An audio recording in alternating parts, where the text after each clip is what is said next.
Guys the new latest iPad air M3യുടെ പുതിയ changes എന്തൊക്കെയാണെന്നുള്ളത് നമുക്ക് നോക്കാം. ഇതിൽ 8 core CPU 9 core GPU and 16 കോറിന് ന്യൂട്രൽ എഞ്ചിനാണ് വർക്ക് ചെയ്യുന്നത്.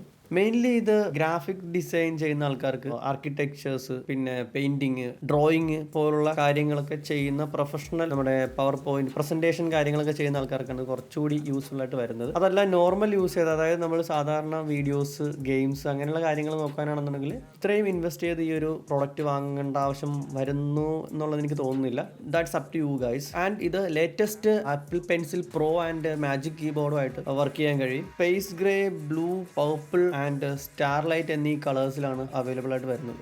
11 and 13 ഇഞ്ച് സ്ക്രീൻ സൈസ് ആണ് വരുന്നത്. പ്രീവിയസ് ജനറേഷൻ M1 കമ്പയർ ചെയ്യുകയാണെന്നുണ്ടെങ്കിൽ ഇതിൽ 2 times ഫാസ്റ്റർ ആയിട്ട് പെർഫോം ചെയ്യാനായിട്ടുള്ള ഒരു കേപ്പബിലിറ്റി ഐപാഡ് എയർ M3 വരുന്നുണ്ട്. കൂടാതെ apple intelligence support, security improvement കാര്യങ്ങളെല്ലാം ഇതിൽ ഉൾക്കൊള്ളിച്ചിട്ടുണ്ട്. ക്യാമിലേക്ക് വരുവാണെന്നുണ്ടെങ്കിൽ 12 MB ബാക്ക് ക്യാമും 12 MB സെൽഫി ക്യാമാണ് കൊടുത്തിരിക്കുന്നത്. Mainly cam purpose, video conference, meetings, അതുപോലെ തന്നെ ഡോക്യുമെന്റ് സ്കാനിങ്, ഈ ഇന്റീരിയർ ഡിസൈൻ കാര്യങ്ങളൊക്കെ ചെയ്യുന്ന ആൾക്കാർക്കൊക്കെ കുറച്ചുകൂടി ഈസി ആയിട്ട് അത് ഇമ്പ്രൂവ് ചെയ്യാനായിട്ടുള്ള ഒരു പർപ്പസിനൊക്കെ വേണ്ടിയിട്ടാണ് ടാബിൽ ക്യാം നമുക്ക് യൂസ്ഫുൾ ആയിട്ട് വരുന്നത്. It's not for photography. പിന്നെ നമുക്ക് വേണമെങ്കിൽ ഇതുകൊണ്ട് ഫോട്ടോ എടുക്കാം.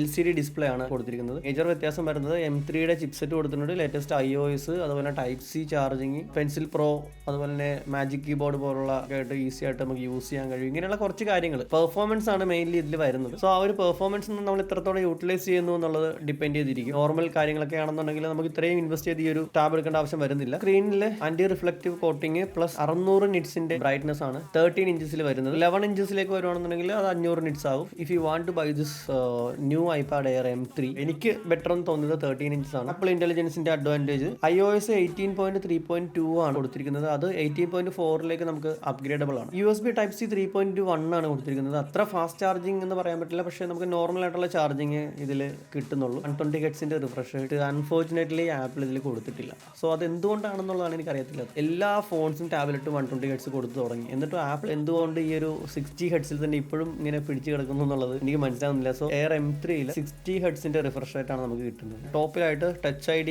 ഒരു ഫിസിക്കൽ ബട്ടൺ കൊടുത്തിട്ടുണ്ട്. ഇതിൽ സ്റ്റീരിയോ സ്പീക്കേഴ്സ് കൊടുത്തിട്ടുണ്ട്. ബാറ്ററി വന്നിട്ട് 9705 mAh ബാറ്ററിയാണ്. 616 ഗ്രാം ആണ് 13 ഇഞ്ചസിന്റെ വെയിറ്റ് വരുന്നത്. 460 ഗ്രാം വെയിറ്റ് ആണ് 11 ഇഞ്ചിൽ വരുന്നത്. 128GB, 256GB, 512GB and 1TB എന്നീ വേരിയൻസ് ആണ് അവൈലബിൾ ആയിട്ട് വരുന്നത്. 11 ഇഞ്ചിൽ 128GB 59900 and 256GB 69900, 512GB 89900, 1TB 1,09,900 രൂപ വരും. 13 ഇഞ്ചസിന്റെ പ്രൈസ് റേഞ്ചിലേക്ക് വരുവാണെന്നുണ്ടെങ്കിൽ 128GB 79900, 256GB 89,900, 512GB വരുമ്പോഴേക്കും 1,09,900 വരും. 1TB വേരിയന്റ് വരുമ്പോഴത്തേക്കും 1,29,900 വരും. സോ ഗൈസ്, വീഡിയോ ഇഷ്ടപ്പെട്ടെങ്കിൽ ലൈക്ക്, ഷെയർ ആൻഡ് സബ്സ്ക്രൈബ്. വീണ്ടും പുതിയ വീഡിയോ കാണുന്നവരെ ബൈ.